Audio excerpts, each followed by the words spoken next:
Dear Lord, thank you so much for this night that we're able to gather together and worship you. 愛する天のお父様、こんばんは、感謝します。こうやってまた、交わることができてありがとうございます。Lord, all the prayers that we lifted up for our missionaries, our friends and family, Lord, we know that you hear. 神様、一人一人のたこと、また家族のためのお祈り、宣教師たちのためのお祈りをあなたを聞いてくださっていることを感謝します。So, Lord, now as we continue this night in Bible study and in fellowship, we just pray for your Holy Spirit to continue to fill this place. どうぞ神様、この場所を聖霊様で満たしてください。この学びを祝福してください。Lord, we pray for this in your name. あなたの皆によってお願いします。 Amen. All right. So, as usual, we're going to go ahead and receive the missionary honor. 今晩いつも通り、救急の袋は回っています。And as usual, it's not an obligation, but if the Lord leads you to give, then please go ahead and do so. もちろん義務ではないので、与えることが示されたらどうぞよろしくお願いします。And you may notice that our brother Zach is back. はい、出ました。ザック帰ってきてます。So if you haven't gotten to give him a hug, go ahead and make sure you do that before the end of the night. みんな大きなハグをしてください。Right. With that said, as most of you know, the regular Bible studies are all up and running again. みんなは知ってると思うんですけど、いつもこのバイブルスタディがまた始まっていますので、行ける方はぜひどうぞ。Yeah, so no matter where you are, remember and encourage yourself and remember to pray for them also. また、行けない方もそのバイブルスタディのためにお祈りもしてください。And with that, let's open in our Bibles to 2 Kings chapter 19. はい、それでは第2日記の19章を開いてください。I think that's all they know. All right. So if you remember last week, God gave a great encouragement to King Hezekiah through Isaiah. はい、先週来られた方が分かると思うんですけど、19章の続きなんですが、ヘゼキヤに神様が素晴らしい励ましをあげました。Remember, he told them, don't be afraid of the words of the king. They're just words. 神様がそのアシリア王の言葉を恐れるなと語りました。And now we're going to see even more of what God has to say. はい、でその続きでまた神様をヘゼキヤに何を言うかを勉強していきます。Okay, we're going to start in verse 8 and we're going to read through verse 13. はい、その8節から13節を読みたいと思います。Here we see the Rabshakeh sending a letter to King Hezekiah. ラブシャケがヘゼキヤにこの手紙を送ることを書かれています。So let's read. I will read the odds and Kevin will read the evens. はい、交代で読みます。8節ラブシャケは退いてリブナーを攻めていた。アシリアの王と落ち合った。王がダッキ州から移動したことを聞いたからである。Verse 9, and the king heard concerning Tirhakah, king of Ethiopia. Look, he has come out to make war with you. So he again sent messengers to Hezekiah, saying, 10節ユダの王ヘゼキヤにこう伝えよう。お前の信頼するお前の神にごまかされるな。お前はエルサレムはアシリアの王の手に渡されないと言っている。Verse 11, Look, you have heard what the kings of Assyria have done to all the lands by utterly destroying them.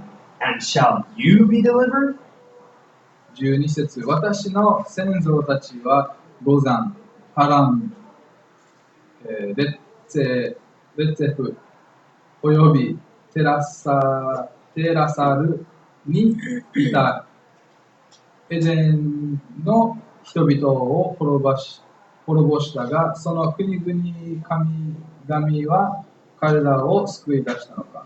Verse 13. Where is the king of Hamath, the king of Arpad, and the king of the city of Sepharvaim, Hannah and Iba? Okay, so here we see the Lord's word being fulfilled, the prophecy that the king would hear rumors of war. はい、ここで神様が、ヒゼキヤを通してこの予言を成就しているということがわかります。If we remember earlier, the prophet Isaiah said this to Hezekiah. イザヤがヘゼキヤに、このことが起きるということを予言しています。So, while the Rabshakeh was away with Hezekiah, he found out, he learned that the Egyptian troops were advancing from the south. ラブシャケがこのアシリアの人たちがこのエジプトの人たちがこの南側から来てるということを耳に入りました。The king heard this, and this is exactly what the king of Assyria was fearing, the intervention of Egypt. 実はこのアシリア王がこの恐れていたエジプトからの攻撃でした。So he goes ahead and he sends another letter to Hezekiah. ですけど、それでもヘゼキヤにまた手紙を送ります。Trying again to discourage them and demoralize them to just give up. また同じようにこの恐れをるように、この諦めるように、この手紙を送っています。And he uses very strong words. He says, "Do not let your God in whom you trust deceive you." お前の信頼するお前の神にごまかされるなと、書かれています。その手紙。10節の中ですね。So, the Rabshakeh wasn't in Jerusalem, but that's not going to stop him from trying to build fear and discouragement and despair in Hezekiah. ラブシャケはもうエレスラムにはいないんですけど、それでもまたヒゼキヤ王がこの恐れるようにまた手紙を送ったりとかしています。And this shows us that this attack can even come from a distance. また遠い国からその手紙を送っています。The Rabshakeh, as we saw in the scriptures, begins to mention all the other nations who fell. でラブシャケがこの手紙の中でいろんなこの違う国々の神を助けることができなかったということが書かれています。And not only the nations, but he also mentioned their gods. その神様が12節の中に国々の神々は彼らを救い出したのかと書かれています。So here we know for a fact that the Rabshakeh is blaspheming because he's counting God in with all the other idols and false gods. ラブシャケがここで、この生きる神様とこの偶像と、一緒にしてるわけですから、また神様の皆を汚していると一緒です。But at the same time, this is actually an encouragement for Hezekiah. ですけど、ここでは少しヒゼキヤに対してはちょっと励ましいことであります。いいことです。Especially if he looks at it the right way, because he will realize that all these other false gods could do nothing. これはなぜかというと、ヘゼキヤがここで気づくことができます。もともとこの、違う国の神はただの偶像であったということ。So here we have the last shot that was fired from the king to Hezekiah. これがこの最後の手紙となります。ヘゼキヤに。So now let's go to verses 14 and 19 and let's see how Hezekiah is going to respond. で14節から19節を読んでいきたいと思います。14節。ヘゼキヤは使者の手からその手紙を受け取り、それを読み、主の宮に登っていて、それを主の前に広げた。Verse 15, Then Hezekiah prayed before the Lord and said, O Lord of Israel, the one who dwells between the cherubim, you are God, you alone of all the kingdoms of the earth. You have made heaven and earth. 16節、主よ、御耳を傾けて聞いてください。主よ、御目を開いてご覧ください。生ける神をそう知るために、行ってよこしたセナケリブの言葉を聞いてください。Verse 17, he says, Truly, Lord, the kings of Assyria have laid waste the nations and their lands. 18節、彼らはその神々を火に投げ込みました。それは神ではなく、人の手の細工、木や石に過ぎなかったので、滅ぼすことができたのです。Verse 19, he says, Now therefore, O Lord our God, I pray, save us from his hands, that all the kingdoms of the earth may know that you are the Lord God, you alone. So we see that Hezekiah did understand that these other gods were nothing but junk. ここでやっぱりヘゼキヤが違う国の偶像はただの偶像であるということが分かっています。They were just pieces of wood and pieces of metal, just scrap that proved to be just that. この鉄で作られたりとか石で作られているただの偶像でした。But we see that Hezekiah did exactly what any child of God should do. そしてまた神様の子であるなら、まあ、そうやってこの神様に委ねて神様のところに行くことをします。He took this letter, these threats, and spread them out before the Lord. どういう意味かというと、もちろんヘゼキヤはこの神様の宮に行ってそこで手紙を広げたと書かれています。And in doing this, Hezekiah effectively and boldly fulfilled what we're commanded to do in 1 Peter 5:7. そして第一ペテロ5章の7節に書かれていること、またヘゼキヤがその通りにやったことを、そうです、このペテロに書かれていることをやっています。Where Peter tells us, cast all your cares on him, for he cares for you. この箇所は神様があなたのことを愛しているから全ての悩みを神様に委ねなさいと書かれています。God tells us over and over again to bring our problems to him. He can fix anything. よくに聖書が出るんですけど、私たちが持っている悩みを全て神様に委ねようと書かれています。Remember, it doesn't how big or small the problem is. God wants to deal with it. どんだけちっちゃくてもどんだけ大きい問題でも神様に祈って神様をその祈りを聞きたいです。This makes me think back to when I was a kid. For me, a big problem was a broken toy. 私が子供の時に思い出します。子供の時にこのちっちゃいおもちゃを壊れても大きな問題でした。And I specifically remember one time when I got an action figure of a character called Mr. Fantastic. で、ある時、おもちゃがあって、なんていうかな、ファンタスティック4のミスター・ファンタックの伸びるおもちゃがありました。Yeah, he's a character who stretches his body. It's pretty cool. But anyways, he was a cool toy because the arms would come out and get long and the legs and everything. And it would allow you to extend his body. このおもちゃがなんで好きだったかっていうと、本当に引っ張ればその手と足が伸びたりとかします。Well, one day I was playing outside, and sure enough, Mr. Fantastic fell. Woo!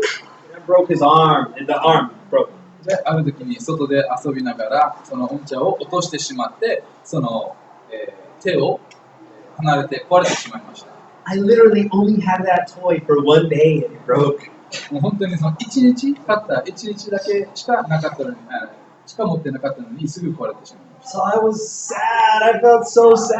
Oh, my new toy broke. でまたがっかりして、自分が買ったばっかり、もらったばっかりのおもちゃが壊れてしまったと言いました。But I knew there was a way to fix it. でもある方法があって、それは絶対直せるって、思いました。My dad. それは私のお父さんでした。I always thought my dad could fix anything. I still think so today. My dad can pretty much fix anything. ちっちゃい時もそうだし、今でもそうなんですけど、僕のお父さんは何でも直せると思っています。So I went and I found my dad. I said, Dad, my toy, it's broken. で、お父さんのところに行って泣きながら、お父さん自分のおもちゃが壊れてしまったと。And he saw how sad I was. So he took the toy and said, okay, I'll be right back. And he walked away with this toy, broken toy. そうして自分がどんだけ落ち込んでるっていうことを見て、またそのおもちゃを受け取って、作業しに行きました。And when he came back, he had the toy and it was fixed and the arm worked just fine. で、また渡されて、そのおもちゃのこの手をまた使うことができました。It looked like it was never broken. 本当に壊れてもなかったの状態で、本当に新品の状態でまた渡してくれました。And to this day, I still know that it makes my dad happy to fix things for me. 今でもよく分かっていることなんですけど、お父さんが私のために何か直し続けること、自分の問題を解決すると、喜ぶと分かっています。And nowadays, he doesn't glue toys together for me, but I call him and he has wise counsel and prayer for me. 今のところではもちろんおもちゃを直してくださいっていう電話ではなく、いろいろそういう、アドバイスだったり、この助言をまた祈ってもらうことが続いています。And like a child bringing his broken toy to his father, so Hezekiah laid the issues in God's sight for resolution. それと同じように子供がこの問題、壊れているものをお父さんに直してくださいと同じようにヒゼキヤはここで神様に私の問題を解決してくださいと祈っています。He went to the temple, the outer courts of the temple, and prayed by himself and took his plea directly before God, before the Lord. ここでヒゼキヤが直接神様の宮に行って神様と一人で祈りを持ってこの問題を神様に委ねました。I want to call our attention to his prayer. Let's look at his prayer real quick. はい、そしてヒゼキヤが祈った言葉に一回注目したいと思います。He says of the Lord, he says, the one who dwells between the cherubim. 一番最初には、in verse 15. ヒゼキヤが言っている言葉がこのケラビムの王に座しておられるイスラエルの神と言っています。Here we see that Hezekiah understands and sees the great majesty of God. ここでヒゼキヤが神様の素晴らしさを一回、考えて素晴らしさに目を留めました。And he understood that surely this majestic God who dwells between the cherubim would never allow these blasphemies to go unpunished. 神様がこの素晴らしい神様であって、ケラビムの王に座しておられる神様はこの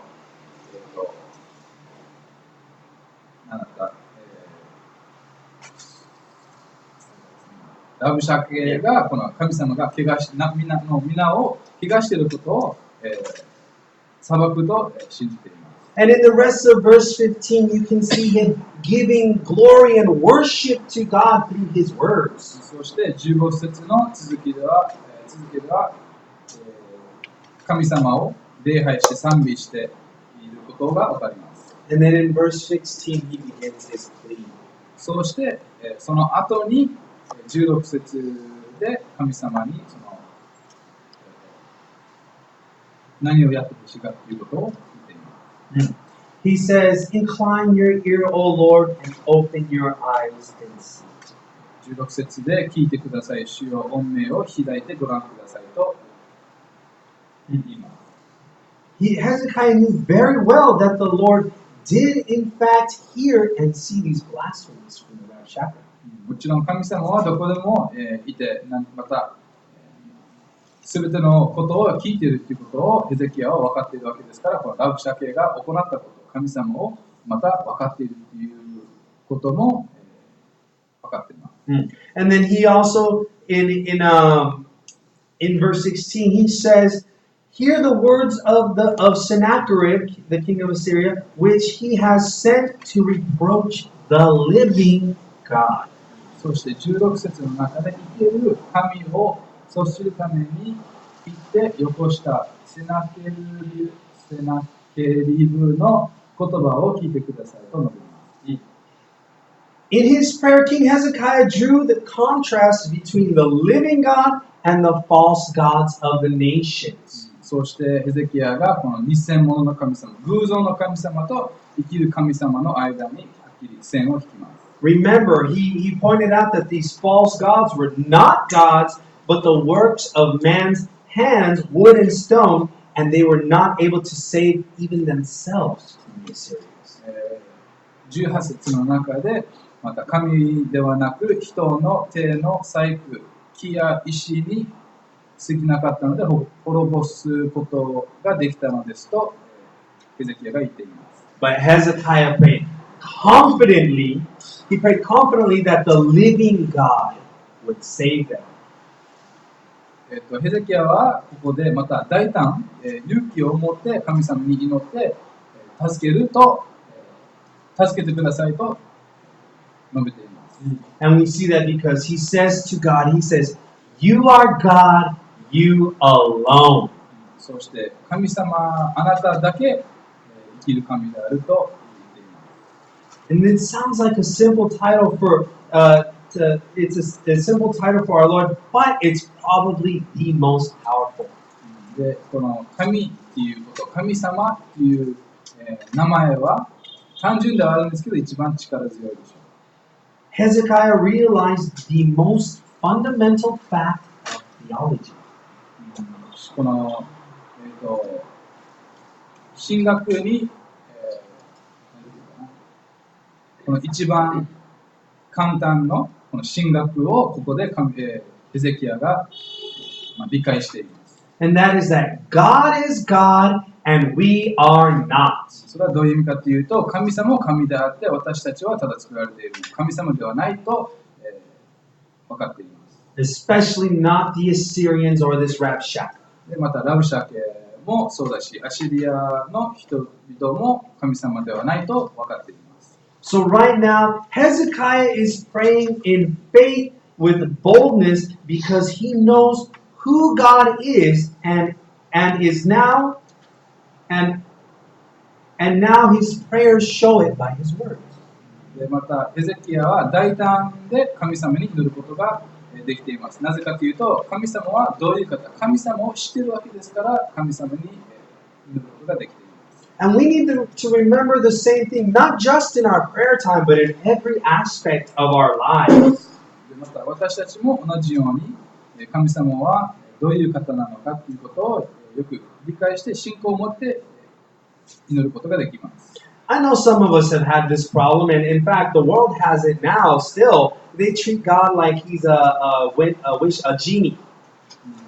まあ私たちも、残念ながらやったことあると思うんですけど、神様にただこの何をしてほしいかということをジーニーと同じように、願いを神様に祈ります。They treat God as if you pray him and ask him for anything, and his answer will always be yes. 神様に祈りながら必ず神様ははいと答えると、信じながら祈る方もいると思います。There, we need to treat him like the one God, the true God. ですけど神様は生きる神様であって真理の神様であることを私たちは忘れてはいけないです。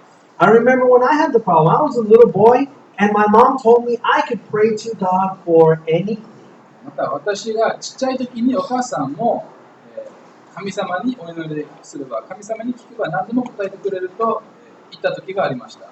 And that is absolutely right. But I thought I could ask him for anything and he'll just give me whatever I want. お母さんが言ったこと、何でも神様に聞くと答えてくれるっていう意味は本当に直接そのまま聞いたことを与えられると信じてしまった。So I began to pray for the one thing that I wanted, and I did it for about 2 to 3 years. で、それから、祈ることを始めました。2年、3年ぐらいずっと同じ祈りをしました。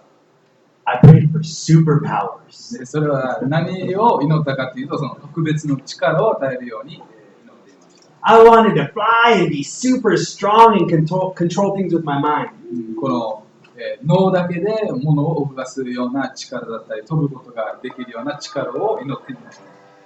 I knew that God was strong because of everything I heard in Sunday school, so I thought superpowers is no problem. で、毎週日曜学校行ってたわけですから、よくこの神様の話聞いたり、聖書の御言葉をよく聞いたりとかしてたので、この特別な力を与えられるっていうのは簡単でしょうって思いながら祈りました。Especially with stories like Samson and Moses. To me, these were cool, like comic book stories. These guys were pretty much the superheroes of the Bible. So I thought, yeah, it'll happen. 特にその旧約聖書、モーゼとか、このいろいろ旧約聖書の、御言葉を読みながら、本当にその人たちがすごいと思ってたし、また神様も素晴らしい偉大な神様であるということを信じて祈りました。But then I remember getting super frustrated. And my mom asked me what was wrong, and I told her I've been praying for so long for these superpowers, but I'm not getting them. で、ある日祈った後にイライラしながらお母さんの前に通った時に、なんでイライラしてるのって聞いた時に、もう2、3年もうずっとこの特別な力が与えるように祈ってるのに神様が与えてくれないわけよとお母さんに言いました。My mom laughed because she thought it was cute, but then she sat down and told me and corrected me about who God is. そこで、お母さんはもちろん笑って可愛いなって思って、また一緒に座って、その神様がちゃんと答えてくれるっていうことを、どういう意味なのかっていうことをはっきり教えてくれました。Like Hezekiah here, when we pray, we should be humble, worship God, and boldly pray to our God above all other gods. ヘゼキヤがやっていると同じように、私たちがへりくだって神様に委ねて祈るべきです。We shouldn't treat him as if he was just going to grant our every wish. もちろん礼拝しながら、尊敬を持ちながら祈るべきです。何でも答えてくれる神様が私たちの願いにそのままその通り毎回答えてくれるということを信じながら祈ることではない。But we need to move on. Let's read the next two verses, 20 and 21. はい、20節と21節を読みます。20節、おもつの子イザヤをヘゼキヤのところに人をやって言わせた。イスラエルの神、主はこう仰せられます。あなたがアシリアの王セナケリブについて私に祈ったことを私は聞いた。Verse 21, This is the word which the Lord has spoken concerning him. The virgin daughter of Zion has despised you, laughed you to scorn. The daughter of Jerusalem has shaken her head behind your back. So here now we see the Lord responds with, because you have prayed to me. ここでは20節の中で神様に祈ったから私を聞いたと書かれています。What an amazing encouragement that it begins, because you have prayed to me. 本当にすごい言葉なんですけど、私に祈ったことを私は聞いたと書かれているので、本当にヘゼキヤはその言葉を聞いたときにすごく励まされたでしょう。This lets us know that everything that God says next is being said because Hezekiah, in faith and humility, brought it to God, prayed to God. これから出てくる御言葉20節からはすべてヘゼキヤが神様に祈ったから神様の答えを心に書かれているわけです。And what if he hadn't prayed? もしかしたらヘゼキヤは祈らなかったらどうでしょう。 Jerusalem probably would have just been conquered. そのままエルサレムはそのまま滅ぼされたでしょう。 Or maybe even worse things. We don't know, but we're glad he prayed. 祈らなかったらどうなったかということがわからないんですけど、もちろんヘゼキヤは祈ったことはすごくいいことです。This should bring us to think, how many blessings, how many victories in spiritual warfare, how many lives would be saved if we just prayed? ここで、その私たちがこの霊的な戦いだったり人生の中のその試練だったり、私たちは神様に祈って神様に委ねの助けを求めれば、やってない時もあるかもしれないんですけど、そうすると何が起きるかということをここで分かります。That beginning phrase should really make us realize the importance of prayer. 20節に書かれている言葉、神様に祈ったから神様が答えたということをよく耳に入れて覚えておいてほしいと思います。And then he goes on, we're going to move on, where he talks about the virgin daughter of Zion has despised you and laughed you to scorn. そしてまた、少女であるシオンの娘はあなたを蔑みと書かれています。This is talking about Jerusalem to Assyria. これはエルサレムについてアシリアに語っていることです。And this is the idea that the Assyrians had come to ravish and completely overpower and take the daughter of Zion, which is the city of Jerusalem, but God would not allow it. ここでこの少女であるシホンの娘っていうのはもちろんエルサレムを表しています。そしてアシリアがそこにいてこの攻撃をしようとしていたことをという意味を書かれています。And we know that the Jerusalem is called the Virgin, the daughter of Zion, for a few reasons. なんでここで少女であるシホンの娘をなんでそうやって呼ばれていることを、いくつかの理由があります。Jerusalem was unpolluted by the idolatry and idol worship of the pagans. 一つ目は周りの町のようにこの周りの町の人々と同じようなこの偶像礼拝の罪で汚れたわけでもないです。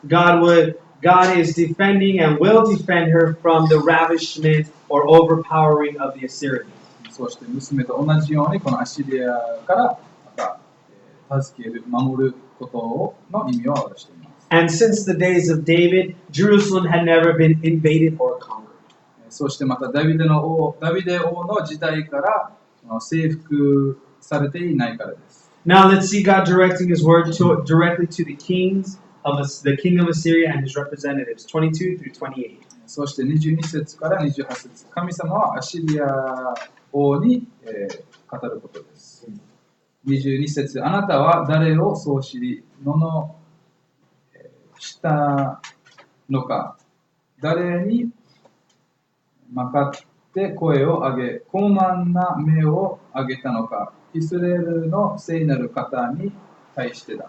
23. By your messengers you have reproached the Lord and said, by the multitude of my chariots I have come up to the height of the mountains, to the limits of Lebanon. I will cut down all its tall cedars and its choice cypress trees. I will enter the extremity of its borders to its fruitful forest. 24節、私は井戸を掘って他国の水を飲み、足の裏でエジプトのすべての川を干上がらせたと。25. Did you not hear long ago how I made it? From ancient times that I formed it? Now I have brought it to pass that you should be for crushing fortified cities into heaps of ruins. 26節、その住民は力を寄せ、おののいて恥を見、野の草や青菜育つ前に干からびる屋根の草のようになった。27. But I know your dwelling place, your going out and your coming in, and your rage against me. 28節、あなたが私に向かって生き立ち、あなたの高ぶりが私の耳に届いたので、あなたの鼻には鍵輪を、あなたの口には靴輪をはめ、あなたを元来た道に引き戻そう。So here we see God starts it off with, did you not hear long ago? ここで22節の中で神様が言っていることがあなたは、その誰を知り、違う、ごめんなさい。I jumped down to 25. Whom have you reproached and blasphemed? 22. I jumped. あなたは誰をそう知り、罵したのかと神様が言っています。Against whom have you raised your voice? The Lord. Oh, he did. 誰に向かって声を上げる。The Lord is speaking through Isaiah and simply saying, "Do you even know who you're messing with?" イザヤを通して、あなたは誰に話しているのかと、分かっているのかと言っています。It's very clear that the king and the Rabshakeh did not know because of their words. もちろんアシリ王とラブシャケは本当に神様が本当に神様を知らなかった。And then God describes their great pride that they displayed about their conquests and all these things that they've done. そうして神様がこのアシリア王とこのラブシャケがこの高ぶっていたということについても語っています。But they didn't know who was really in charge because then God points out, He says, "I have brought it to pass." They didn't know who was actually in charge. 25節に書かれているんですけど、彼らは自分の力でこのいろんな町に勝っていたと思っているんですけど、そうではない神様の導きで勝つことができた。This is a humbling thing because even if the Assyrians didn't know it, their success came from the Lord. They owed their success to God. このアシリアの人たち、アシリアの人たちは分かっていなかったけど、結局神様が、このアシリアの人たちが勝つことを許されたから、勝つことができただけです。They thought all of this was their doing, that it was their mighty power that they had accomplished so much. But here, God is making it plain that it was His power, that God did it.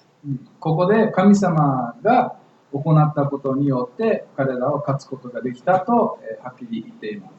And then he says, I know your dwelling place, you're going out and you're coming in. 27節、あなたが座るのも出ていくのも入るのも私は知っていると言っています。God knew how to find them. またエシリアの人たち、どこにいたかということももちろん分かっています。And he knows, and he's pointing this out to remind them. そしてまたアシリア王の人たちにまた、理解させるためにこう言っています。And then he says, I will put my hook in your nose and drive you back the way you came. 28節の中であなたの鼻に、鍵輪をあなたの口は靴輪をはめと言っています。He says this because this is how the Assyrians would take their exiles out. They would connect them all by hooks in their noses and have them march in line. これなんで神様がこんなことを言っているかというと、アシリアの人たちがこの、征服した町の人々をこんな同じことをやっていました。And God says, I will send you out. そして、元来た道に引き戻そうと言っています。Let's read 29 and 31. 29節とから31節を through 30. 29. This shall be a sign to you. You shall eat this year such as grows of itself. And in the second year, what springs from the same. Also in the third year, sow and reap. Plant vineyards and eat the fruit of them. 30節、ユダの家の逃れて残ったものは下に根を張り上に実を結ぶ。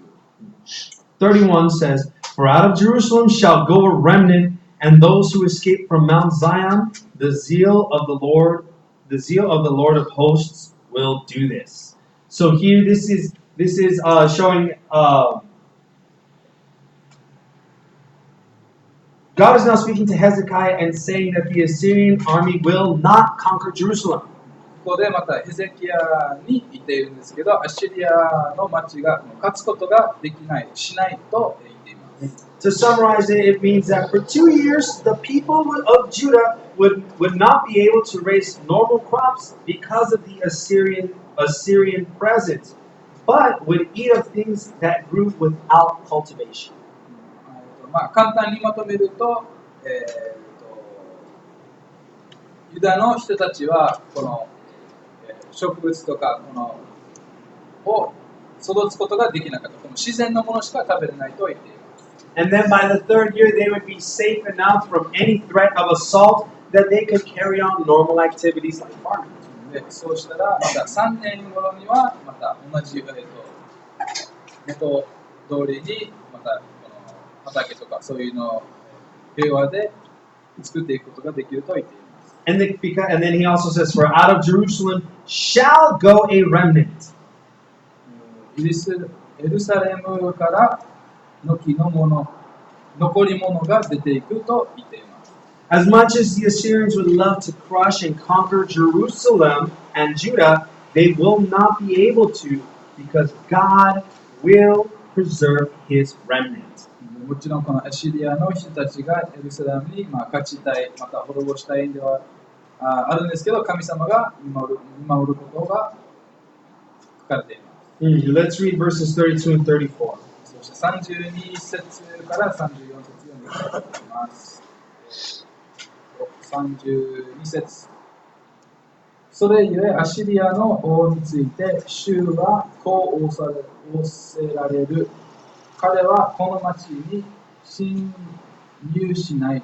またここに矢を放たず、これに立ってを持って迫らず、類を築いてこれを攻めることもない。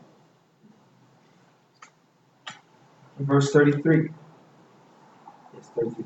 By the way that he came, by the same shall he return, and he shall not come into this city, says the Lord. 34節。私はこの町を守ってこれを救おう。私のために、私のしもべダビデのために。Good. So here we see God is plainly and clearly drawing a line. ここでまた神様が線を引いていることがわかります。The Assyrians are going to mount up and get ready to march on Jerusalem. ここでアシリアの人たち、エルサレムに向かおうとしています。They're going to try and crush the city. そしてエルサレムを滅ぼそうとしています。But God explains that He is going to defend the nation. ですけど、ここでは神様が守る、この町を守ると言っています。God is, and He explains why He's going to defend Jerusalem. そしてなぜ守るかということも書かれています。It says God here that for my own sake and for my servant David's sake. はい、34節の中に私のために、私のしもべダビデのためにと書かれています。God would defend His own glory, and often we think that we need to defend God's glory, but we don't have to. God says, I will defend myself. ここで私のためにっていうのはもちろん神様の栄光を守るためにもそうです。私たちは逆に神様の栄光を守らないといけないと思ってしまう時があるんですけど、神様は十分に自分でできることです。And He also mentions for the sake of my servant David. そしてまたしもべダビデのためにも書いています。That's in 2 Samuel chapter 7 verses 10 and 17 where we see that God made this promise to David. 第2サミュエルの7章10節から17節の中に神様がダビデ王に約束している言葉があります。Remember, Jerusalem most likely did deserve the judgment that was coming their way. もちろんエルサレムも罪を起こしてしまったりするので、この裁くも与えるべきです。But God is faithful. ですけど、それでも神様が忠実です。He promised that He would defend Jerusalem. 神様がエルサレムを守ると約束しているということです。So now let's read 35 and then 35 to 37. そして、35から37節を読んでいきたいと思います。 35 says, And it came to pass on a certain night that the angel of the Lord went out and killed the camp of the Assyrians, 185,000. And when people arose early in the morning, there were corpses, all dead. 36節、アシリアの王セナケリブは立ち去り、帰ってニネベに住んだ。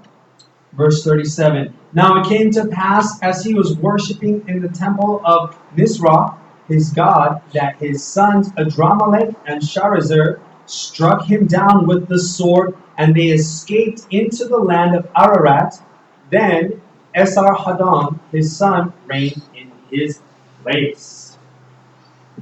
God kept his promise, fulfilled the prophecies, and struck down the king. 神様はこの約束も守って、また予言も成就するように、そしてアシリアを滅びました。 Simply and powerfully, God destroyed this mighty army in one night. 本当に、単純に聞こえるんですけど、本当に力強く一日でこのアシリアを滅ぼすことができました。 185,000 died at the hand of the one angel of the Lord. ここで18万5千人はこの見つかいに滅ばしたということ、殺されたということが書かれています。 Not only that, but anything that was left they were just there, they're dead. それだけじゃなくても本当に、全員殺されたと書かれています。一人も残されなかったです。 And then verse 36 and 37, we see the judgment passed on Sennacherib. そしてまたセナケリブにまたその滅びも続きました。 And it happened exactly as God said it would. でそしてまた神様が言った通りに行いました。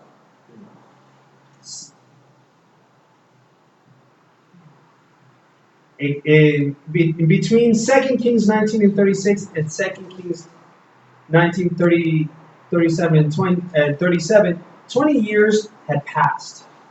この第二列王記の19章の36節からこの第2 37節、この1節の中で実は20年も過ぎています。 And after 20 years, Sennacherib met his bitter end of death at the end of swords by his own sons. このセナケリブの人たちがこの20年経った後に自分の息子のこの2人に殺されました。 So in closing, we see that clearly God is not a God who will sit idly by. 締めに入るんですけど、神様は何もしないで、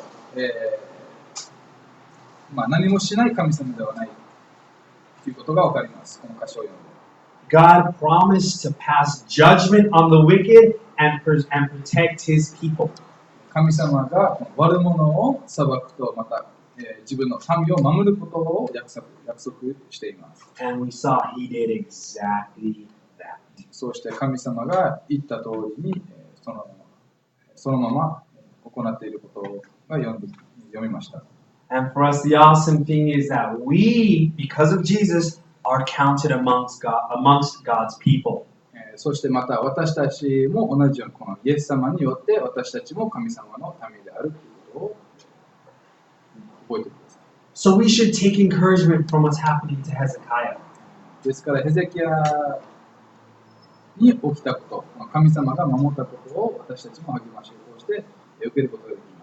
We saw the results of what happened when Hezekiah went to the king of Egypt compared to the results of when he went before God.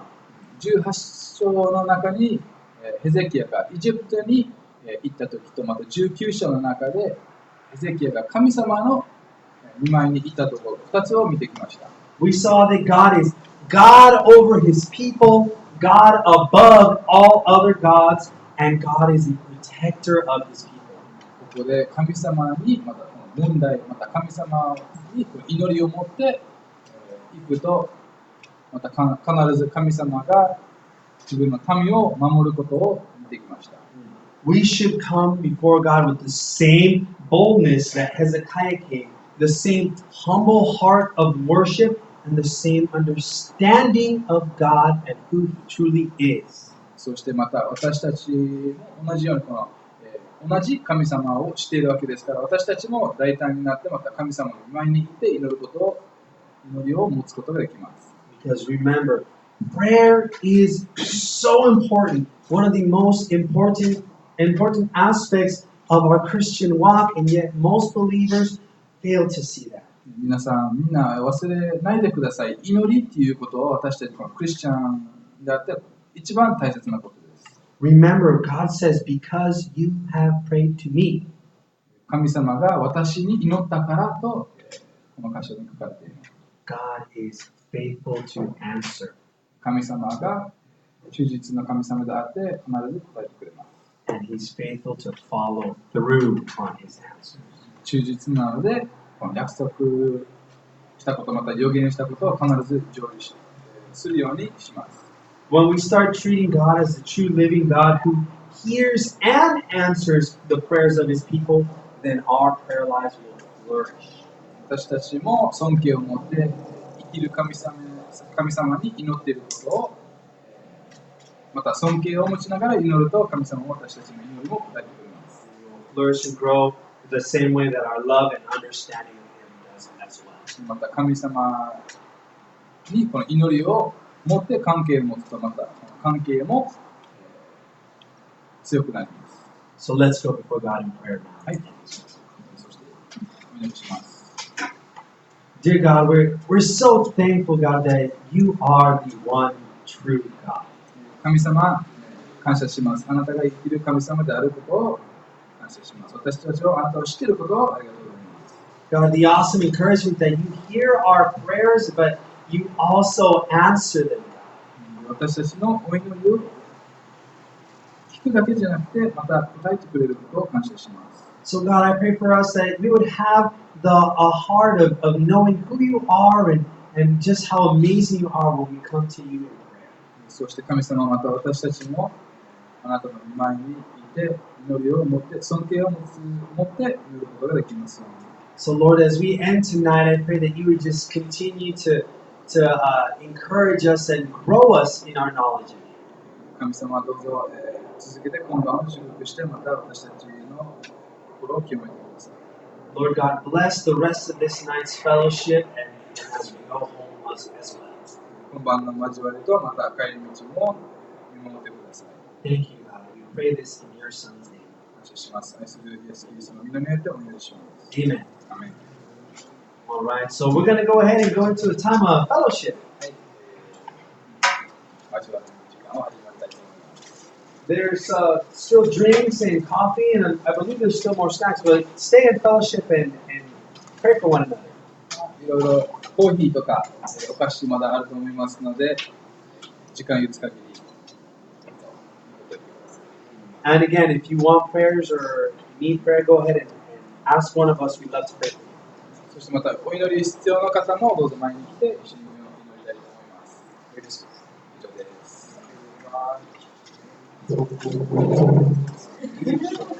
と